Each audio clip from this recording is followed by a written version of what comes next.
What's up, real world? Twisted Love. Hope everybody's good. Thank you for being here. Today is Tuesday, November 23rd, 2021. For anybody keeping track, almost Thanksgiving. I know in the last video I said it's almost Halloween. I don't know where that came from. I do know where it came from. It came from Halloween. But it's almost Thanksgiving, not Halloween. We did that already, if you weren't keeping track. We did that already a couple weeks ago.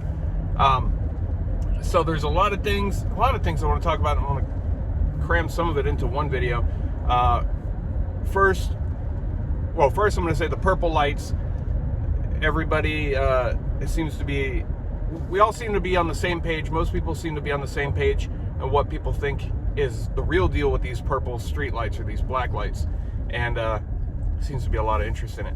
So I know I mentioned it yesterday, but in the next couple of nights, I'm going to be doing a video. I'm going to show you these lights. I'm going to do some experiments with you for the first time under these lights and see what happens. So I'm definitely very interested to check that out. So that should be interesting, hopefully. And the Christmas parade massacre, the plowed through, there's a lot more coming out with that, and there's gonna be a lot more to come out with that. So and let's not forget to keep from being distracted, right? Many things are used as distractions, and we shouldn't fall in too much. You know, there's some people that be like, don't pay any attention to that, that's just a distraction, ignore it. No, there's no reason you can't look at everything, right? Still be aware, focus on everything. But if there are events that go on, you should talk about them one way or the other. You know, what's your opinion on them? Share it. That's what we do, right? So a distraction, absolutely, it's going to be used as a distraction.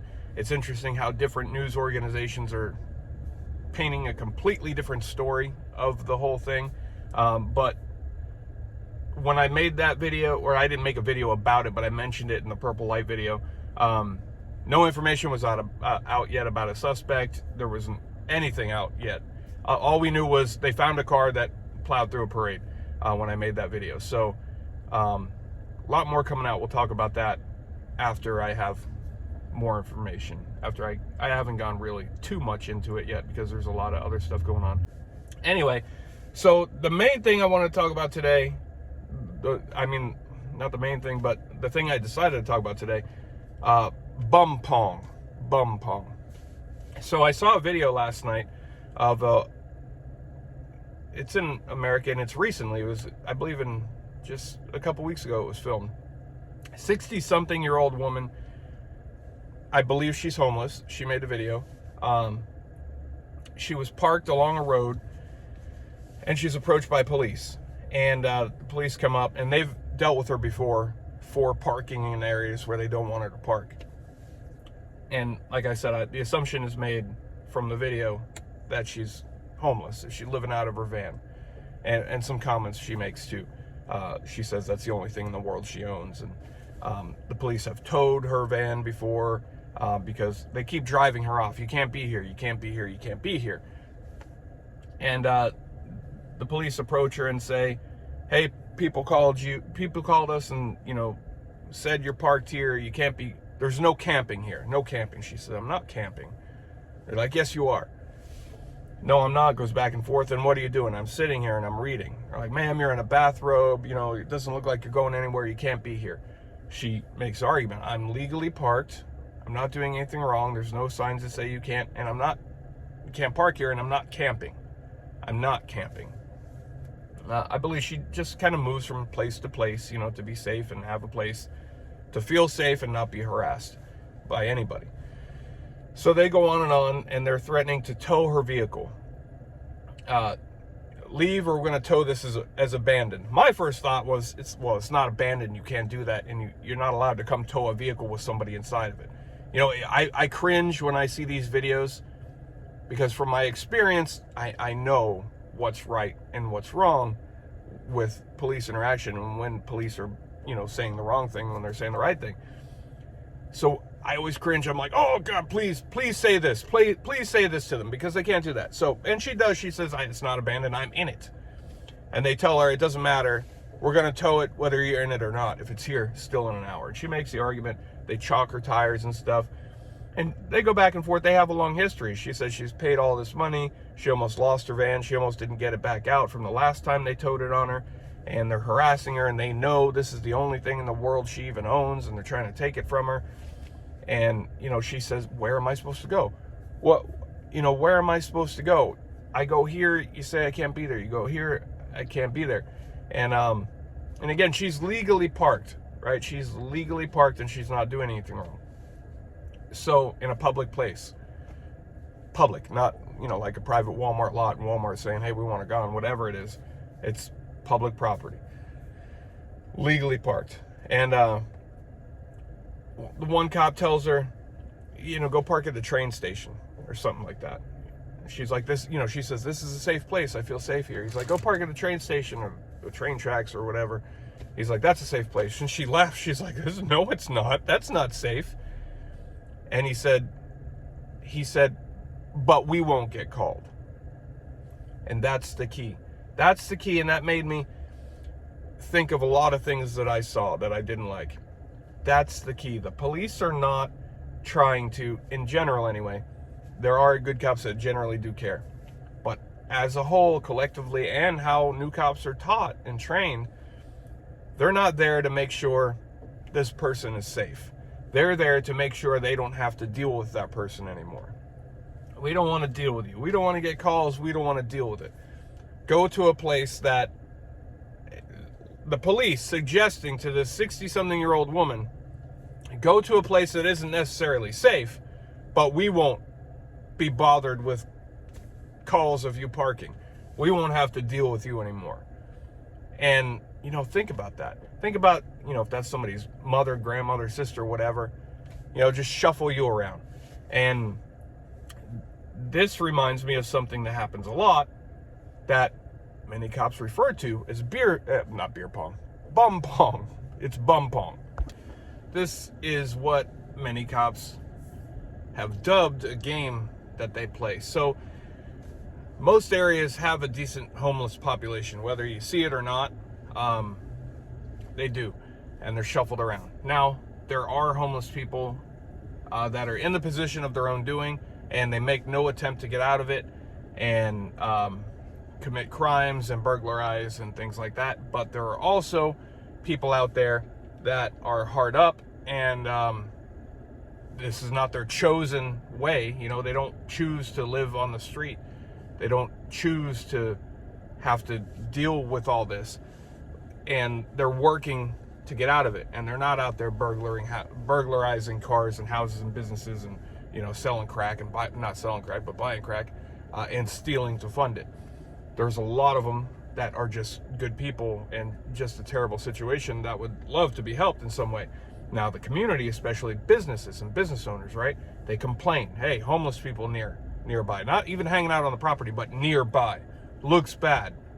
People don't want to come here. They see homeless people.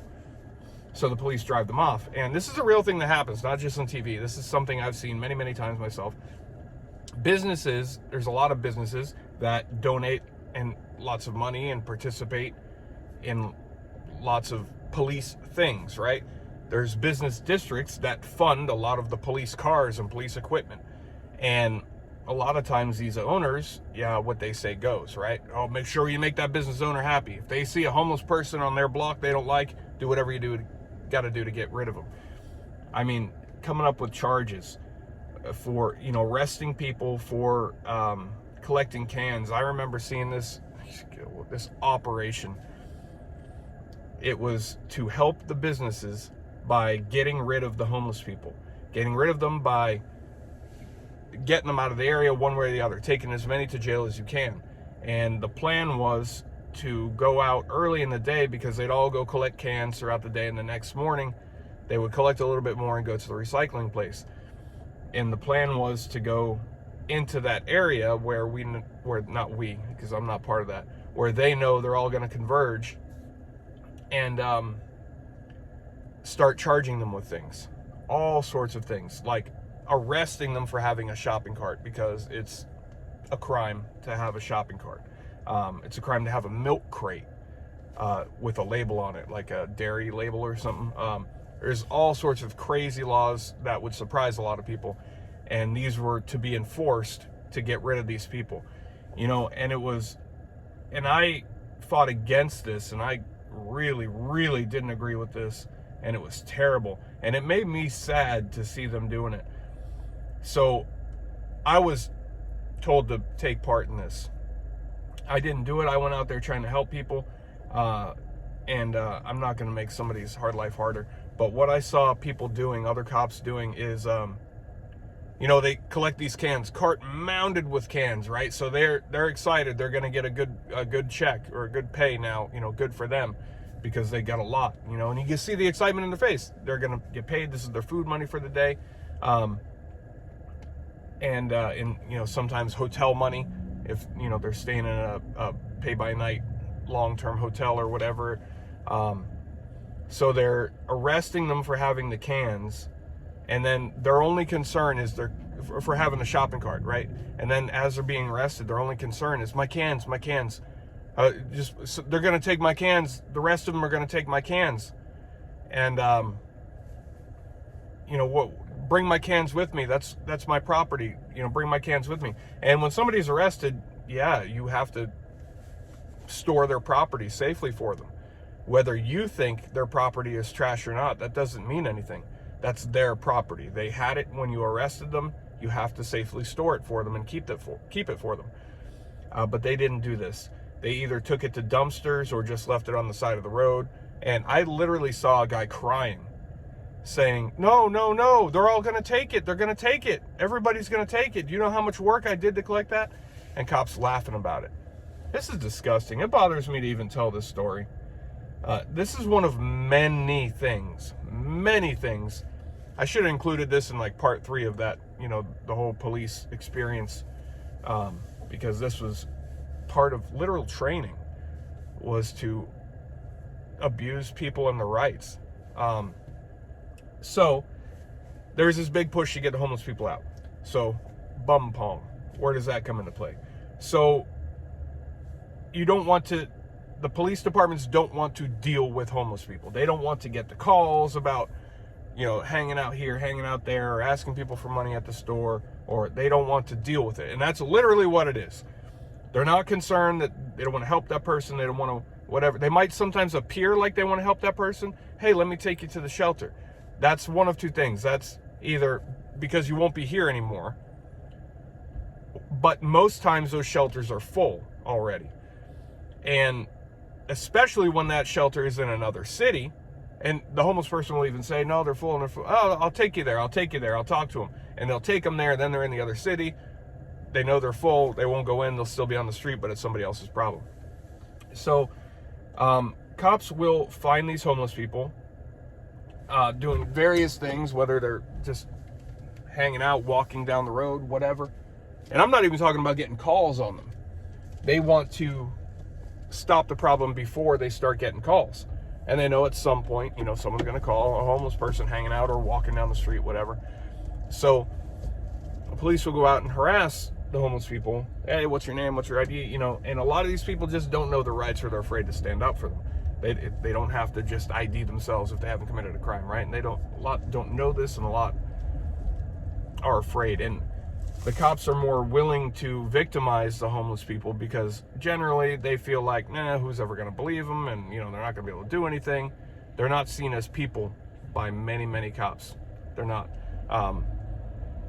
They're literally not. They're referred to as all dirtbags, no matter if they're, out there on their own doing, or they have a struggling family desperately trying to get them out of the situation.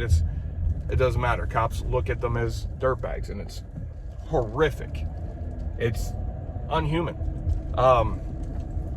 So they'll go out and find these people. Hey, what are you doing? What are you doing? Why are you here? Why are you here? Go this way. Sometimes close to the border of another city or another zone or whatever. Go this way. My city's this way. You're going that way. But no, I was going that way. No, you're not listening to me. My city's here. You're going that way. But I have to go there. You're not listening to me. And intimidate and threaten them until they go back the other way. Now, if it's not near a border, the harassment is the same, and they tell them they're going to come up with a reason to take them to jail. And they will. They absolutely will. Disorderly conduct, what a terrible charge that is. Most times when somebody is charged with disorderly conduct, that's actually another charge which police refer to as POP, pissing off police. And cops will laugh about that. And like, oh, what'd you charge them with, POP? Hell yeah, I did, which is really DC, disorderly conduct. Those usually get tossed out or just pled out or whatever.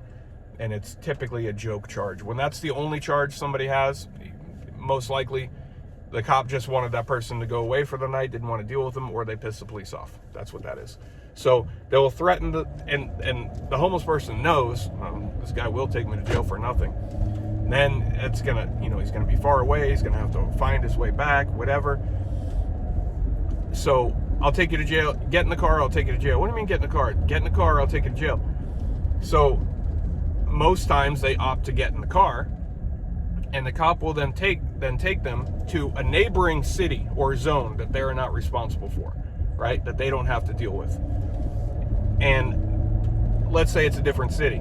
Drive them into a different city so they cross over the border of their own city into another city, and then go a decent distance away from the border to avoid that person walking back into their city, at least tonight. At least not while I have to deal with them. It comes back later, I don't care, that's somebody else's problem.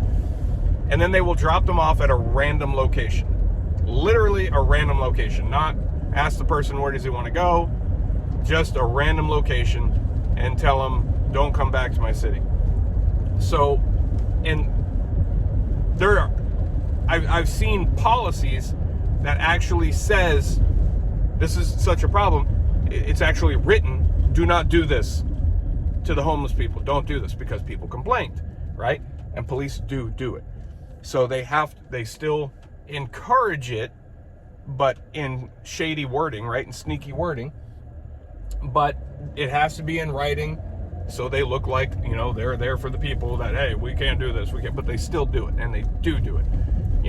It means nothing. But imagine that it's gotten so many complaints that policies are written, don't do this. So, and you'll see, different cities will see a police car from another city coming into their jurisdiction, and they'll usually send a message on the computer to the person. Bum pong, yep. And bum pong meaning take a homeless person, like ping pong, into that city, back to that city, this city, that city, because the person will walk back because they have roots there, whether they have a camp or property hidden or something somewhere. They generally stay around the same area. Sometimes you do have floaters that just keep going with a backpack on, but generally speaking, they're going to come back. So police departments, certain officers are playing ping pong back and forth with homeless people, and they laugh about it and call it bum pong. And they will often compete. Different officers of neighboring jurisdictions will compete. They'll keep score, sending messages to each other, either via text or on the mobile computer within their cars. You can communicate with other jurisdictions in most areas. And they'll keep a tally of how many people, homeless people, they delivered into a different city. And what is this?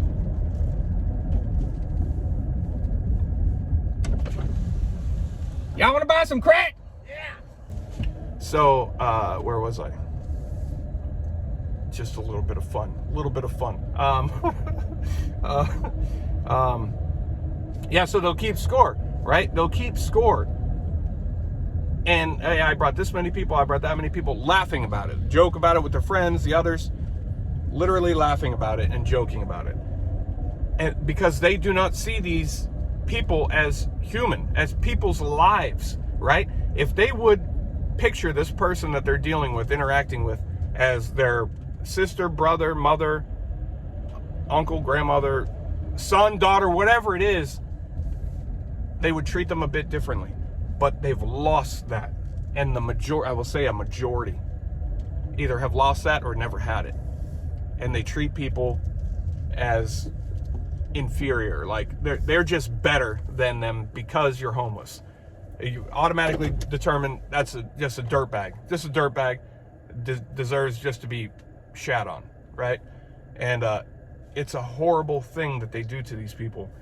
Bum pong, and then laugh about it and joke about it. These people are already so hard up, right? So hard up I've seen them cry about the treatment for police, and I've seen police laugh about them crying, make fun of them. It's terrible. It's inhumane. And these are things that really do go on. And this is one of many, many, many, many, many things that I didn't like, that I fought, that I battled. And boy, I got shat on, right? You go into a police department as a black sheep, go into a pack of wolves, and you start pointing out that, hey, you're violating these people's rights, you're violating these people, and all these wolves are violating the rights, and they start shatting on you too, right? They start, hey, well, what are you doing? You know, because I didn't go in there to bully or to violate people's rights, because I was bullied by police, right? I was harassed all the time, and I know what it's like to have done nothing wrong and get that harassment. And I want to stand up for people's rights. But this goes on, and this is just one example. And like I said, I'm not anti-police, but I'm definitely not pro-police. Either side, generally speaking. You know, there's good ones and there's bad ones. And like I've said many times, there's no extra train. You know, anytime there's an issue, there's like, oh, more training. We'll do this training. No. It's from the ground up, and I'm telling you from being on the inside for a long time, and it's gotten progressively worse. It needs to be torn down and rebuilt with a whole new ethic, with a whole new outlook, less militant, less, I don't know, maybe they need to dress like ice cream men or something, because so many feel too, what's the word? Feel too empowered and too, better than you. When in fact, they have no authority over you until you've broken a law. Until then, they're no different than you. That badge might as well be a Walmart name tag, because that's all it is. It's a name badge, right, for your employer. But a lot of them take it to mean that they are a superior person. And that's wrong. And that's just, anyway, I've gone on too long. But that's one of the things that always bothered me. This video reminded me of it, and it bothered me to see that video. It bothers me to see people wronged. And like I said, there are homeless people out there that are victimizing people and are doing things. But they are, by police in general, they're not singled out and like, oh, that's a good one, that's a bad one, that's a good one. Nope, just bum. And that's it. Anyway, thanks for listening to me. Thanks for being here. I appreciate you. Look out in the next couple nights for that purple street light, the black light video. I can't wait for that. Thanks for being here. Twisted Like Truth. I'll see you soon.